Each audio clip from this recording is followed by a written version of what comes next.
जय शिवराय. लहानपणापासून आपण सर्वांनी एक गोष्ट ऐकली आहे की समजा एक रेष ओढली आहे आणि त्या रेषेला हात न लावता ती रेष छोटी करून दाखवायची. मग आपण काय करतो? त्या रेषे शेजारी एक मोठी रेष उभी करतो, ऑटोमॅटिकच ती रेष छोटी होऊन जाते.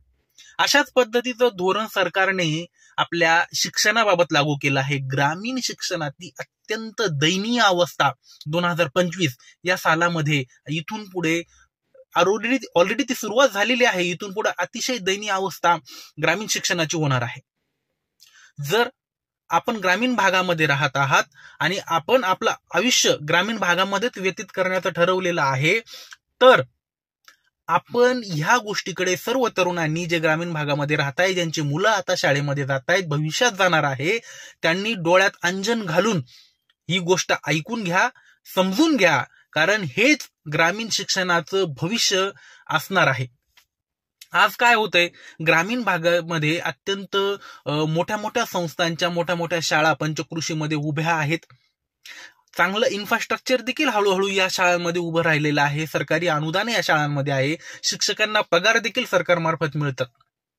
पूर्वी ज्या शाळांमध्ये तुम्ही, आम्ही, आमचे वडील, तुमचे वडील हे सर्व ज्या वेळेला आजी आजोबा शाळेमध्ये जायचे, त्यावेळेला पटावर संख्या किती असायची शाळेमध्ये? तर साधारण 5वी ते 10वी ह्या वर्गामध्ये किंवा 1ली ते 10वी ह्या वर्गामध्ये सर्व मिळून 500, 600, 700 विद्यार्थी असायचे. आज अशी दयनीय अवस्था ह्या शिक्षण संस्थांवरती, या शाळांवरती, या ग्रामीण शिक्षणावरती येऊन पडली आहे की पटावर संख्या कमी असल्या कारणाने शिक्षकांचं समायोजन होत आहे, तुकड्या बंद पडत आहे, शाळा बंद पडत आहे. सरकारने दोन्ही बाजूत कैचीमध्ये या सरकारी शाळांना, जिल्हा परिषद शाळांना, या संस्थांच्या शाळांना पकडलं आहे. त्यामुळे ग्रामीण शिक्षण संस्था किंवा ग्रामीण शिक्षण हे काय झालंय, व्हेंटिलेटरवर आलेलं आहे. तुम्ही, आम्ही शाळेत जात होतो त्यावेळेला सरसपणे आपण म्हणायचो की अरे आम्ही 10वी पर्यंत गेलो, आम्हाला 5,000 रुपये सुद्धा लागले नाही. आणि आता बालवडीला मुलगा टाकायचा तर 1 लाख रुपये लागतात. शाळेची फी जास्त लागते म्हणून मुलं दुसरं की अपत्य जन्माला घालायला सुद्धा विचार करायला लागले आहेत. एवढी दयनीय अवस्था या शिक्षणाची येऊन पोचली आहे स्वातंत्र्याच्या 75 वर्षानंतर देखील सुद्धा. गावामधली शाळा ही गावाचं प्रथम मंदिर आहे असं समजून जोपर्यंत ग्रामीण भागातले शेतकरी, कष्टकरी या शाळेकडे, शिक्षणाकडे बघत नाही, तुम्ही येणाऱ्या प्रशासनातील अधिकाऱ्यांना, आमदार खासदारांना, जिल्हा परिषद सदस्यांना, पंचायत समिती सदस्यांना जोपर्यंत शिक्षण हा मुद्दा तुम्ही समोर घेऊन मांडत नाही, तोपर्यंत अत्यंत दयनीय अवस्था या ग्रामीण शिक्षणाची होणार आहे किंवा झालेली आहे. तुमच्या गावातल्या शाळा ऑलरेडी व्हेंटिलेटरवर आलेल्या आहे. कुठलीही संस्था, ज्या मोठ्या मोठ्या संस्था आहेत किंवा सरकार, तुम्हाला जसं म्हटलं की एक रेष छोटी करायची म्हणून दुसरी रेष मोठी आखल्या जाते, त्याचप्रमाणे या शाळांमध्ये तुमची मुलं घालू नका, मराठी शाळांमध्ये मुलं घालू नका, सरकारी शाळांमध्ये मुलं घालू नका, असं बिलकुल सरकार किंवा या संस्था तुम्हाला म्हणणार नाही. या संस्था काय करतील किंवा हे सरकार काय करेल, तुमच्या पंचकृषीमध्ये एक मोठी इंग्लिश मीडियम उभी करेल. ती संस्था, ज्या संस्थेची मराठी माध्यमातली शाळा, सरकारी शाळा तुमच्या गावामध्ये अस्तित्वात आहे, जिथे मोफत दर्जेदार शिक्षण द्यायला हवं हे त्यांचं कर्तव्य आहे, ते तुमच्यावर उपकार करत नाहीत, ही गोष्ट तुम्ही लक्षात घ्या. असं असताना देखील त्या पंचकृषीमध्ये त्या ज्या सरकारी शाळा आहेत त्याचा दर्जा वाढवण्याचं सोडून त्या सरकारी शिक्षकांच्या मागे येणं, ते कामं लावायची, त्यांच्यावर प्रेशराईज करायचं, त्यांना इतर कामामध्ये गुंतवून ठेवायचं, जेणेकरून ते शिक्षणामध्ये मुलांच्या शिक्षकांना बेस्ट देण्यामध्ये कमी पडतील. आणि दुसऱ्या बाजूला आपल्या खाजगी संस्थांद्वारे किंवा आपल्या संस्थांद्वारे खाजगी शाळा उभ्या करायच्या इंग्लिश मिडियमच्या. मग काय होतं, आपला समाज कधी एकवटतो का?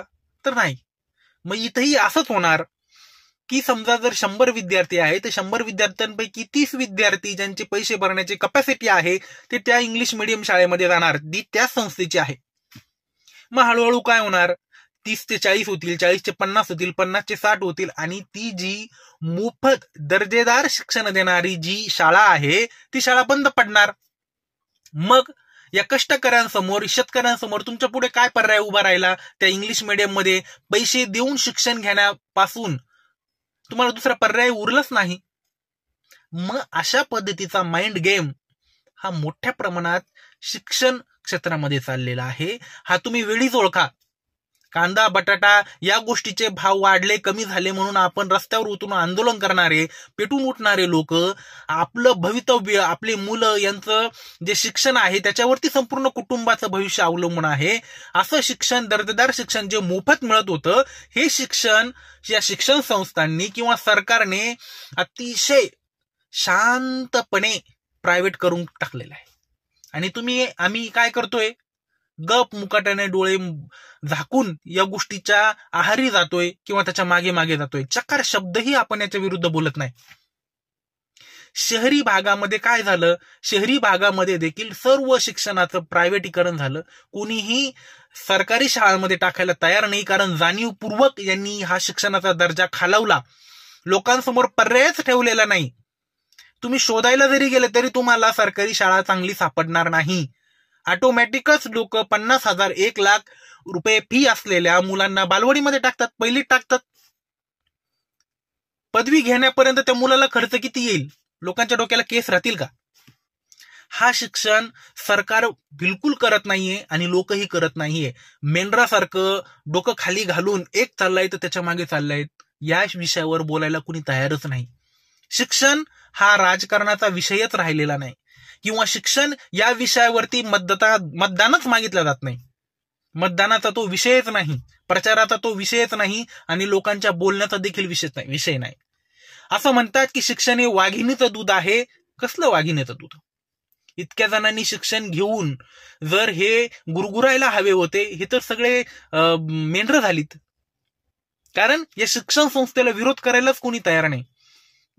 ग्रामीण भागामध्ये जर एखादा नेता, एखादा पुढारी जर त्याची सभा राहिली तर या सभेमध्ये किती जण आपल्या मुलांच्या शिक्षणाविषयी त्याला प्रश्न विचारतात? तो विचारायला हवा. त्यांना जाब विचारायला हवा की ह्या शाळेमध्ये आमची लेकरं मोठी होणार आहात, आम्ही ग्रामीण भागामध्ये राहतो, म्हणजे तुम्ही आम्हाला त्याची शिक्षा देत आहात का? आमची मुलं कुठं शिकणार? आमच्या मुलांना कधी दर्जेदार शिक्षण मिळणार?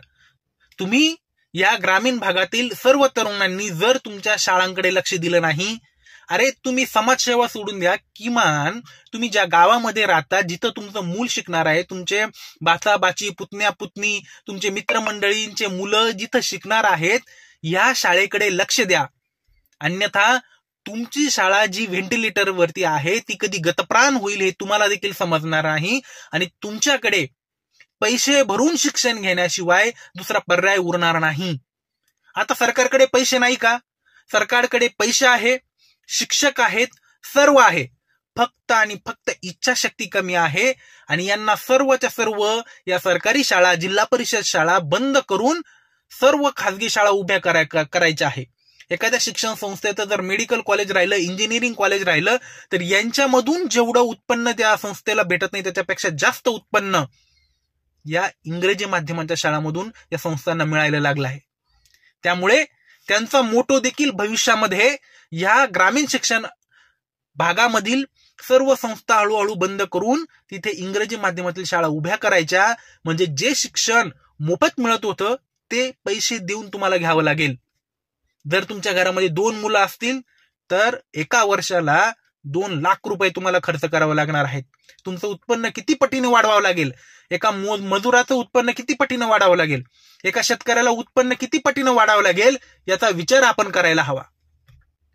त्यामुळे माझी कळकळीची विनंती आहे ग्रामीण भागातील तरुणांना, आपल्या गावची शाळा हे आपलं प्रथम मंदिर आहे, त्याच्याकडे लक्ष द्या, शिक्षकांना सन्मान द्या, भांडणं करू नका. एकमेकाच्या साह्याने ही शिक्षण व्यवस्था पुन्हा नव्याने चांगल्या प्रकारे उभी करा. तुमच्या गावातली शाळा बंद होणार नाही, तुमच्या गावातील शाळा मरणासन्न अवस्थेमध्ये जाणार नाही, याच्यासाठी पॉझिटिव्ह काम करा. शिक्षकांना त्रास देऊ नका, संस्थेला त्रास देऊ नका.